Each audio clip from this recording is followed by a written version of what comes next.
Welcome, everyone. Come on in, grab a seat, and get comfortable. Yeah, definitely get comfortable for this one. Because we're about to head into another deep dive. And I am incredibly thrilled you're joining us today. You know how every family has that one story nobody talks about? Right, the locked door. Exactly. The one locked away behind closed doors, maybe whispered about at reunions, but never fully brought out into the light.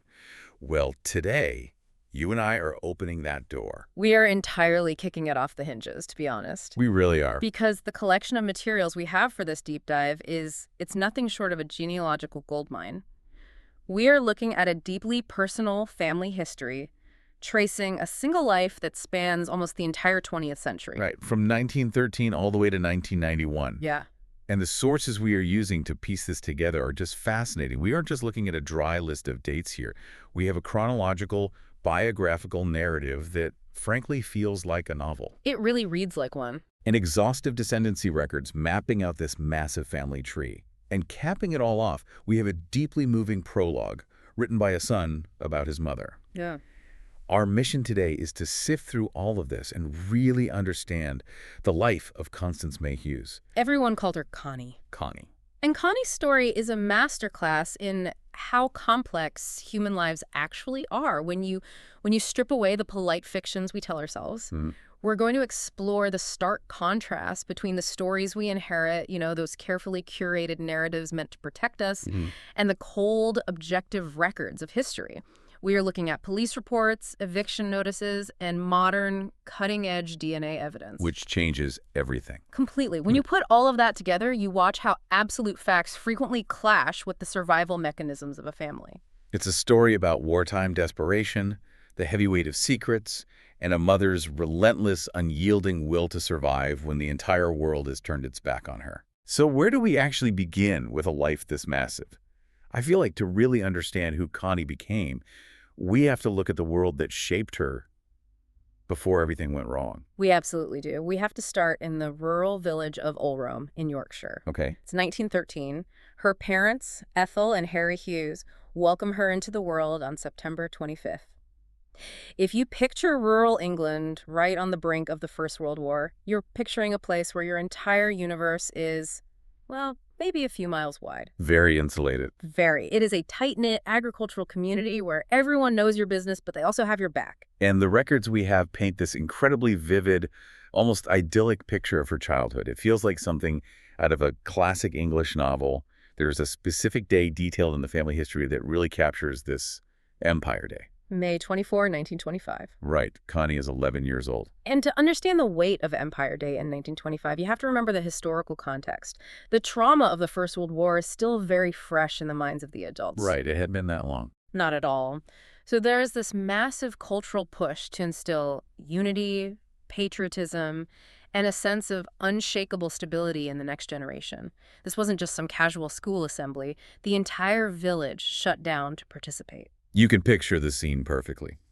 The morning kicks off with a solemn service in the parish church, led by the local vicar, Reverend H.B. Lester. The village school children, along with their teachers, march in. It's a profound display of civic pride. The kids are hoisting flags, saluting, and belting out these deeply patriotic songs. They are singing Rule Britannia, Hurrah for Merry England, and the national anthem. And the Hughes children are heavily involved in all of this. It shows they were a central, respected part of the community fabric. Connie's sister, Winnie, was chosen to be a train bearer for the Queen of the May during the May Day festivities. Which was a big deal. Oh, a huge honor for a young girl in a village like that. But it wasn't just Winnie stepping into the spotlight. A couple of months later, in July of 1925, the Ulrome Wesleyan Chapel held their yearly Sunday school anniversary service. The opening act is a piece called Welcome. I love this detail. It's so sweet. It features Connie, her sister Winnie, and their brother Ronald, who everyone called Jim. And Connie actually steps up and sings a solo in front of the whole congregation. Which tells us so much about her personality early on. She had confidence. She felt safe enough in her environment to stand up and project her voice. When a child feels secure, they participate, they engage. Yeah, she wasn't hiding. Exactly. And it wasn't all solemn hymns and church pews either. Later that evening, the whole village heads over to a field kindly lent by a local farmer, Mr. Horner, for evening sports. It's such a joyful image. Reverend Lester and a local man named Mr. Garner are out there firing the starting pistol for the foot races. And Connie ends up taking second place in the senior girls flat race. She was fast. Very.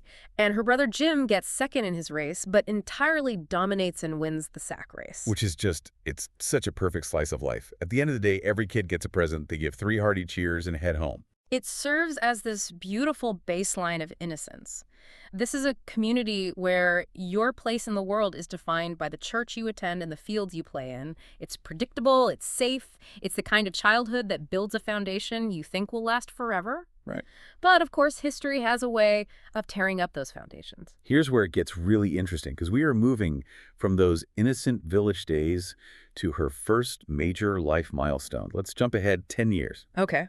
It's April 20, 1935. Connie is 21 years old, and she is standing at the altar. She is marrying a man named George Smith at the Wellington Hall. Which is a Salvation Army building. Right, in a coastal town called Bridlington. Now, Bridlington is a bit bigger, a bit more bustling than Ulrome. It's a seaside town, heavily reliant on the fishing industry and summer holidaymakers. Getting married in a Salvation Army hall also gives us a clue about their social standing and values. Oh, so... Well, it's practical, it's community-focused, and it's grounded in a theology of service. It wasn't flashy. The description of the wedding is quite poignant, actually. She's wearing a simple, elegant gown, holding a bouquet of wildflowers. George is there in a smart navy suit. They exchange vows promising devotion and service to one another. It's a moment just brimming with hope. Exactly. They move into a little home together at 4 Rope Walk in Bridlington, and they start building a life. And they build it quickly. In the spring of 1937, they welcome their first son, Brian. Just over a year later, in the early summer of 1938, a daughter named Marlene is born. And then their third child, Pauline, arrives in the late summer of 1939. But the timing of Pauline's birth changes everything. It really does. She is born just 2 weeks after the outbreak of the Second World War. You cannot overstate the psychological and economic shockwave that hit everyday families in September 1939. You have this young couple living in a modest home on Rope Walk with 3 infants under the age of 3. And suddenly, the country is plunged into total war. Everything shifts overnight. Completely. This didn't just mean young men shipping off to Europe. It meant an immediate, crushing scarcity on the home front. This is where the fracture in Connie's life really begins. The entire tone of her history shifts. We're no longer talking about maypole dances or wildflower bouquets. We are talking about grim daily survival. Because rationing in Britain wasn't just an inconvenience, it was a fundamental restructuring of how you fed your family. And Connie was doing it almost entirely without support. Which is awful to read about. It is. The records reveal a deeply disturbing financial reality for her household. George was only giving Connie 10 shillings a week to manage the entire household and keep herself and 3 toddlers alive. We need to pause and talk about that, because 10 shillings sounds like an abstract historical number to us today. What did 10 shillings actually mean in 1940? It meant starvation. To give you some context, the average industrial wage for a man at that time was roughly around 3 to 4 pounds a week. Okay. Which is 60 to 80 shillings. Yeah. And rent alone for a basic dwelling could easily eat up 10 to 15 shillings. So if George is only handing her 10 shillings for the entire week, it wouldn't even cover the absolute bare minimum of bread, milk, and coal to heat the house. It was a poverty wage. Exactly. He was effectively starving his own family while keeping the rest of his earnings for himself. Which puts Connie in a position of extreme, unrelenting desperation. She is watching her 3 babies go hungry. And that level of sheer panic forces people into making choices they would never, ever consider in peacetime. Just survival choices. Yes. And that brings us to the incident on Hilderthorpe Road. It's the pivotal moment that derails her entire life. It's 1940, the war is raging, towns are experiencing disruptions, blackouts, and occasional bombing raids. Connie is out on Hilderthorpe Road, and she comes across a shop that has been affected by some sort of war operation. The storefront is likely blown out or damaged, and there are items just lying exposed on the pavement. Unattended. Right. She sees a coat and a dress, she picks them up, and she takes them home. What's fascinating here is how she explains herself when the authorities eventually get involved. She doesn't hire a fancy lawyer or try to weave a complex lie. She stands before the magistrates and says, quite plainly, I should not have taken them if I had been in better circumstances. In the last few weeks, my husband has only given me 10 shillings a week. She also tells the detective working the case that she didn't even know what the items were until she got them back to the house. She just saw unattended goods, and driven by absolute blinding need, she grabbed them. It is a textbook case of survival psychology. When the basic physiological needs of your children are not being met, when they are cold and hungry, societal rules about property and law become entirely secondary. Your brain shifts into a primal mode: acquire resources, protect the young. But the local authorities did not see it as a desperate act of a starving mother.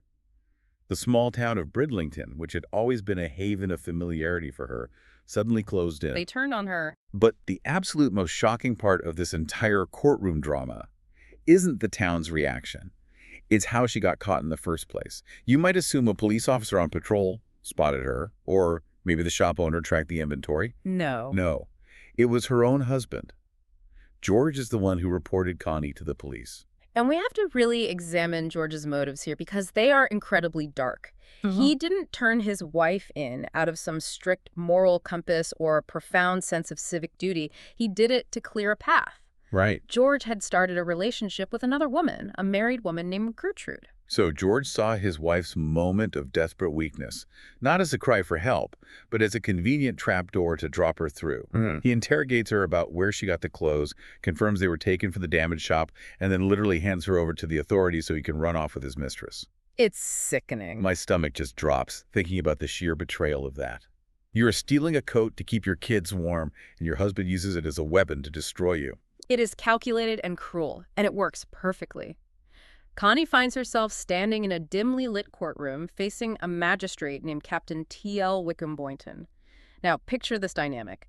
You have a destitute, starving mother standing before a military captain acting as a judge during wartime. There is zero empathy. Zero. The judge looks down at her and calls her actions a despicable offense. He actually has the nerve to state on the record that if she didn't have young children, they would have inflicted a much heavier penalty. Yeah. As it stands, he sentences her to 2 months of hard labor. We throw around terms like hard labor a lot in historical context, but for a young mother in 1940, it is a brutal, soul-crushing sentence. What did that actually look like? It involves physically demanding, repetitive work designed to break your spirit. It strips her of her dignity, her freedom, and entirely removes her ability to protect her family. And as harsh as the legal system was, what happens while she is locked away is infinitely worse. While Connie is in prison, paying her debt to a society that failed her, she receives what the historical records grimly refer to as an early Christmas present. She is informed that George has fled Bridlington. He is packed up and run off with Gertrude. Who, by the way, abandoned her own husband and 3 young daughters to make this happen. Just incredible selfishness. But George didn't just leave town. He took all 3 of Connie's children with him. He took Brian, he took Marlene, and he took little Pauline. The family history states this next part with a finality that is just heartbreaking. Connie never saw those 3 children again. Never. Try to put yourself in her shoes for just a moment. You walk into a prison cell as a mother of 3, driven to a desperate act just to keep them alive. 2 months later, you walk out the gates, and your life has been entirely erased. Everything is gone. Your husband is gone, your home is gone, and worst of all, your babies are gone. You are starting at 0, carrying the heavy social stigma of being a convicted thief in a small town. The psychological toll of that kind of absolute loss is staggering. Okay, let's unpack this. So, Because this moment of absolute loss is where we have to look closely at the central revelation of this entire deep dive. This is the core theme of Connie's story, and it is crucial to keep this in mind as we move forward into the next 15 years of her life. Connie went on to have a very large family. She had 8 children in total over her lifetime. yes. But of all the different fathers listed in her vast genealogical records, she only ever actually lived with 2 men, her husband George Smith, and much later in life, a man named John Dayton. That fact is the defining dynamic of her wilderness years. From 1940 to 1955, she is navigating the world completely alone. When she is released from prison in January 1940, she is destitute. Employment is nearly impossible to find for a woman with a criminal record for looting during wartime. People wouldn't touch her. Right. So with nowhere else to go, she swallows her pride and goes to George's father, James. She asks if she can move in with him. He does give her a roof over her head, but she is essentially trapped in a house tied to the very family that just destroyed hers. She is suffocating there. She desperately wants her independence, her own space, and a way to rebuild her life. So, how does she cope? The records say she found solace in dancing down in the harbor district of Bridlington. Bridlington's harbor during the war and the immediate post-war years was a bustling, chaotic place. It was a hub of maritime activity, heavily populated by fishermen from all around the UK and from Europe, particularly Denmark, who were docking their boats there. Right. It was a place of transient populations, of people looking for a brief respite from the dangers of the sea and the war. And crucially, the history notes that these fishermen were never short of money.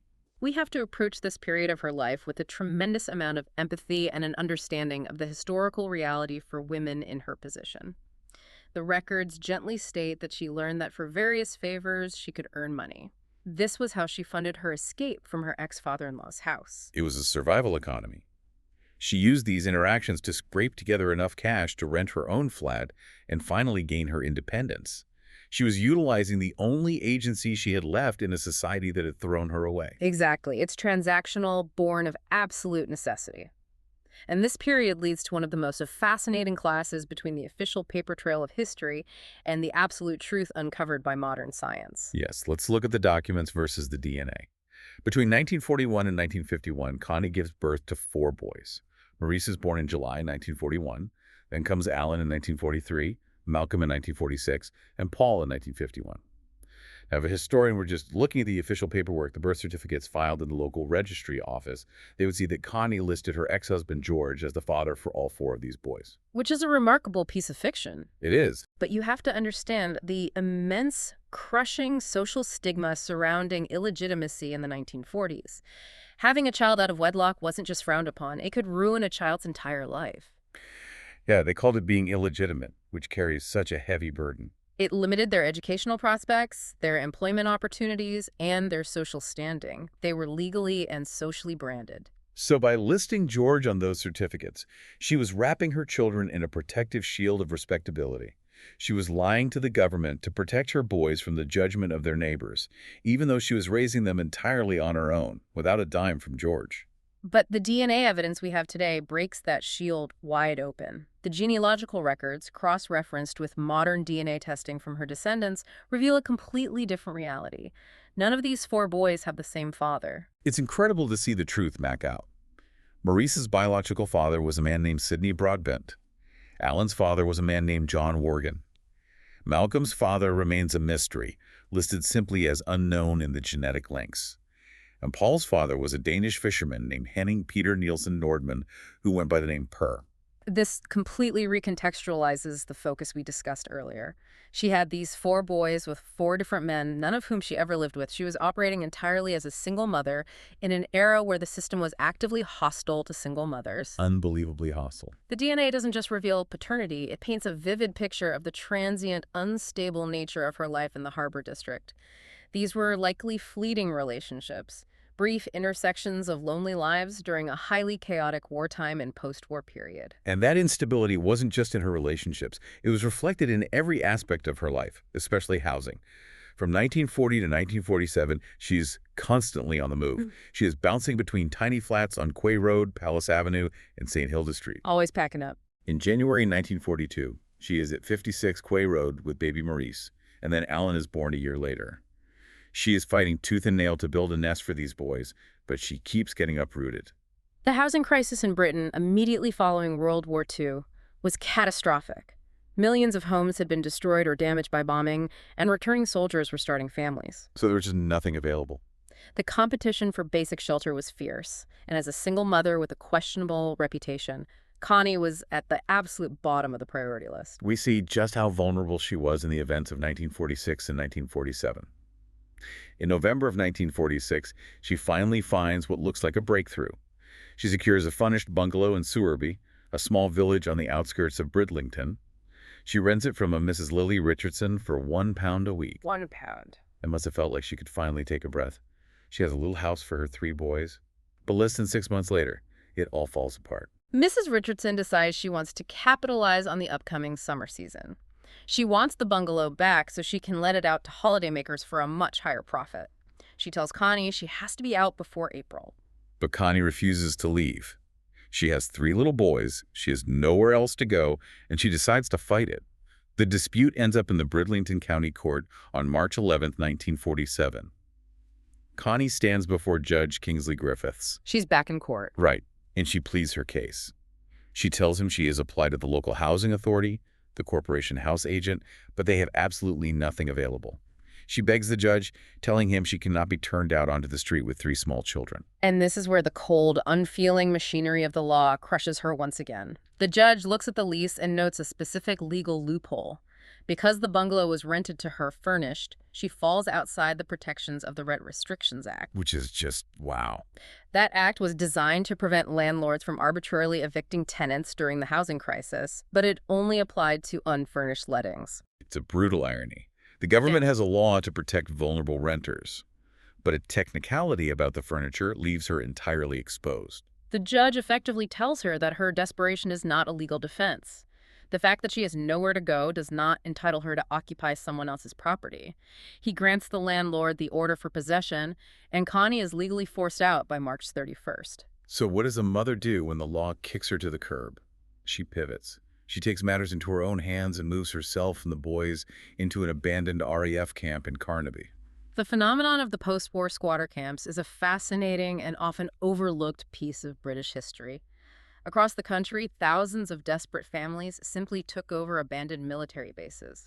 Just moved right in. They moved into the old Nissen huts and barracks because there was literally nowhere else for them to go. It was a massive grassroots occupation born of sheer necessity. Connie knew about the Carnaby camp because 2 of her friends, Mary Keene and Clara Bishop, were already living there. The records note that the residents were known locally as squatters, which carried a heavy social stigma, even though Connie was actually paying the Bridlington Council £1 a week in rent to live in Hut 64B. Let's talk about what living in Hut 64B actually entailed. These military huts were never, ever designed for long-term civilian family housing. No, they were temporary structures for soldiers. They were essentially corrugated iron tunnels. They were freezing in the winter, boiling in the summer, incredibly drafty, and severely lacking in basic plumbing and amenities. Yet for Connie, it was a roof over her boys' heads. And the fact that she moved there, specifically because her friends were there, speaks volumes. It highlights the informal, shadow networks of support these vulnerable women had to build for themselves. Society wasn't helping them, the government wasn't helping them, so they banded together on the margins to help each other survive. They formed their own tight-knit community out of necessity, but even within that community, life was incredibly precarious. Precarity is the perfect word, because the hits just keep coming for her in 1947. In October of that year, the local newspaper, the Hull Daily Mail, reports on a horrific car crash.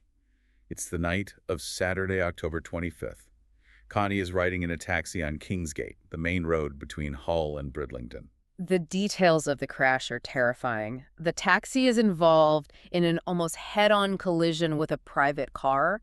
The impact is so violent that a side door and an entire wheel are torn clean off the vehicles. But the detail about who she was with in that taxi is what really paints a picture of her life at that time.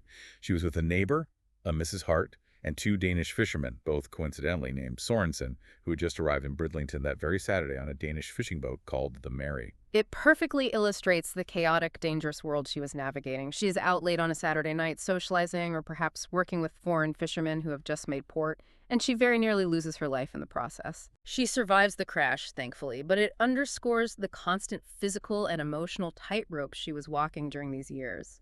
One bad break, one wrong turn, and her boys would have been orphaned. But she survives. Connie always survives. And eventually, after years of this relentless struggle, the tide finally begins to turn. Let's move our timeline forward into the autumn of 1955. This is a major turning point. After spending 8 long, grueling years raising her growing boys in the drafty, dilapidated iron structures of the Carnaby squatter camp, Connie and her family finally get a real break. They're allocated a house at 14 Medforth Road in Bridlington. The psychological impact of this move just radiates from the family history. The narrative describes them leaving behind the transients and the rundown mud of the camp. They walk up to a house with a solid brick facade and a neatly trimmed garden. For Connie, who has spent 15 years since she walked out of that prison in 1940, bouncing between tiny flats, facing ruthless evictions, and living in a military hut, this house represents something she hasn't felt since she was a little girl in Ulrum. Yes, permanence. It is a profound psychological shift from merely surviving day to day to actually having the space to live. You can almost feel the collective sigh of relief in the documents. It talks about her boys, wide-eyed and curious, marveling at the sheer luxury of having their own bedrooms and a real private backyard to play in. The community at Medforth Road welcomed them. Neighbors offered friendly smiles instead of judgmental stares. That must have been huge for her. It was. Connie finally found solace in simple, everyday things. Neighborhood camaraderie, sharing stories with other mothers over cups of tea on the front step, the echoes of laughter finally filled her home. And it's at this point of hard-won stability that we see the second half of that core theme we established earlier. We noted that she had 8 children, but only ever lived with 2 of their fathers. Here, in this new stable environment, Connie meets a man named Jack John Dayton. John Dayton becomes the second man she builds a life with. He becomes her partner, someone who brings a measure of peace and shared happiness into her world. And at late 1956, she gives birth to her 8th and final child, a daughter named Angela Mary Dayton. With Angela's birth, her immediate family is complete, and the house at 14 Medforth Road becomes the absolute epicenter of a massive, sprawling legacy. It is truly staggering to think about the sheer volume of life Connie created. Yeah. When you look at the descendancy document we have, and I mean, this thing is pages and pages long, single-spaced, you see this massive branching tree of humanity that all traces back to a woman who, at one point, had everything stripped away from her. Yeah. She has dozens and dozens of grandchildren, great-grandchildren, and even great-great-grandchildren. The geographic spread is just as impressive. Her lineage stretches from places like Barrow and Furness all the way down to Nottingham, and even spans out internationally to Germany and the United States. Just to give you a sense of the scale without reading a phone book, there's Brian's line with Julie, David, Paul, and Diane. There's Marlene's line with Jay, Kim, Ann, Neil, and Kevin. Pauline's line with James, Paul, George, Kim, and Frida. Maurice's line with Andrew, Timothy, and Julie. And then you have flourishing lines from Alan, from Malcolm, from Paul, and from Angela. It is an absolute explosion of life. It is the ultimate victory over the circumstances that tried to destroy her in 1940. Her family, once bound by the harsh limitations and traumas of the past, embraced the future. But, as with any long life that spans decades, surviving also means you have to witness more sorrow. Yes. The peace of her later years is pierced by tragedy in 1987. Her eldest son from her wilderness years, Maurice, passes away at the young age of 45. I can only imagine the unique, heavy grief of burying a child that you fought so desperately to protect and provide for when the world was entirely stacked against you. It is a profound loss. And just a few years later, we reach the final chapter of Connie's own incredible story. Right. On August 10, 1991, her youngest daughter, Angela, goes to check on her. She finds Connie slumped on the floor in the living room of her home on Milner Road. An ambulance is immediately called. She is rushed to the local hospital, but she passes away. She was 77 years old. He was buried a week later on August 9, 1991, in Bridlington Cemetery. The family history provides a very moving, almost poetic reflection on the cemetery itself. It notes how she was finally reunited in death with her son Maurice, resting nearby. That's beautiful. It is. It describes the cemetery not just as a final resting place, but as a living archive of human stories. The ancient stones and fresh graves serve as silent bridges between generations, connecting the unimaginable struggles of the past with the descendants who are walking the earth in the present. So what does this all mean? How do we, as people sitting here decades later, process a life that contains so much contradiction, so much pain, so many secrets, and so much fierce, unyielding love? To help us answer that, I want to slow down and look closely at the final source we have in our stack. It is perhaps the most important document we have for understanding the emotional truth of her life. It's a prologue to a book written about Connie by her son Paul. He titled it Before the Questions. And honestly, it is one of the most beautiful, clear-eyed, and empathetic pieces of writing about family history I have ever read. Paul starts the prologue by exploring the unspoken rules of family life. He writes about how children perceive their parents. He says he grew up believing he entirely understood his mother, but not because she sat him down and gave deep explanations about her past. He understood her through habits, routines, silences, and the unspoken rules of the house. That is such a profound, universal truth. Families live inside a shared story that rarely needs to be written down. It exists in the topics that are skillfully avoided, the rooms that stay locked, and what everyone quietly agrees not to ask about at the dinner table. He captures that generational divide perfectly. He writes, "My mother never sat us down and explained her life. She didn't need to. Her generation rarely did.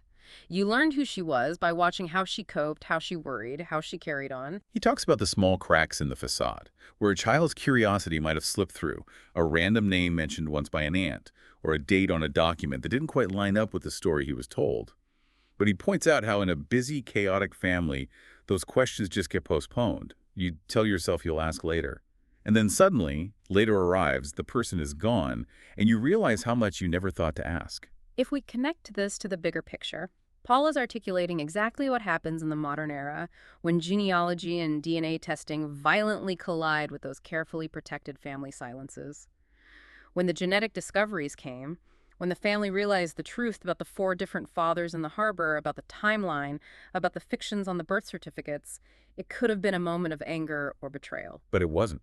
He says that the DNA did not erase the mother he knew. Instead, it added incredible depth. It added complexity and, most importantly, humanity. Suddenly, the things that seemed confusing or tense during his childhood began to make absolute sense when viewed through the lens of her actual desperate circumstances. The line from the prologue that I think defines this entire deep dive is this. This is not a book about blame. It is a book about understanding a woman in her time. That line just stopped me in my tracks. He acknowledges that before the DNA connected all the dots, before the surnames were rearranged on the family tree, there was simply a mother doing her absolute best in a world that was rarely simple and often cruel. He is demanding that she be viewed and understood as a whole, flawed, fiercely loving person, not just a collection of shocking historical documents. It is a profound act of grace from a son to a mother. He recognizes that the fictions she created, like listing George on those birth certificates, were not malicious lies. They were acts of deep love and protection. She bore the heavy weight of those secrets for half a century so her children wouldn't have to carry the stigma. What an incredible journey we've been on today. We started with a little girl confidently singing solos and running in the maypole dances of rural Ulrome. We watched her endure the crushing, almost unimaginable betrayal by her own husband in 1940, losing her 3 oldest children to his cruelty in the blink of an eye. Just heartbreaking. We followed her through the dark, desperate wilderness years, doing whatever it took to survive the harbor district, fighting evictions, freezing in the Carnaby squatters' camp, and raising 4 boys entirely on her own. And finally, we saw her find real peace and stability at Medforth Road with John Dayton, giving birth to her 8th child and watching a massive, continent-spanning family tree bloom around her. She carried decades of heavy secrets with a quiet, resilient grace that you just have to admire. I think her story serves as a powerful, necessary reminder for anyone out there digging into their own family history. It is so easy to look at a piece of paper, a court record of a theft, an eviction notice, or a birth certificate with a fabricated name and immediately judge a life. But objective documents do not record human desperation. A police report doesn't record the cold temperatures in a Nissen hut, and a birth certificate doesn't record the fierce, protective love that forces a mother to make impossible choices. You have to look past the paper to see the person. And I think that leaves us with a truly fascinating thought to mull over as we wrap up. With the rapid rise of modern DNA testing and digital archives, the unspoken family stories of our ancestors are being brought into light every single day. The secrets are all tumbling out of the closets. Right. But consider this. What silent, survival-driven, or complicated choices are we making today that might be uncovered by our own descendants a century from now? They will have access to our digital footprints, our locations, our own DNA, and when they look back through the cold, objective records of our lives, will they view us with the same profound grace and empathetic understanding that Paul gave his mother? It is a sobering thought. Will they take the time to understand the complex context of our era, or will they just judge the data we leave behind? Definitely something to think about the next time you leave a digital footprint. Thank you so much for joining us on this deep dive. I hope you found Connie's story as moving, as complex, and as inspiring as we did. Stay curious, keep asking the hard questions, and keep exploring those fascinating stories hidden just out of sight. We'll see you next time.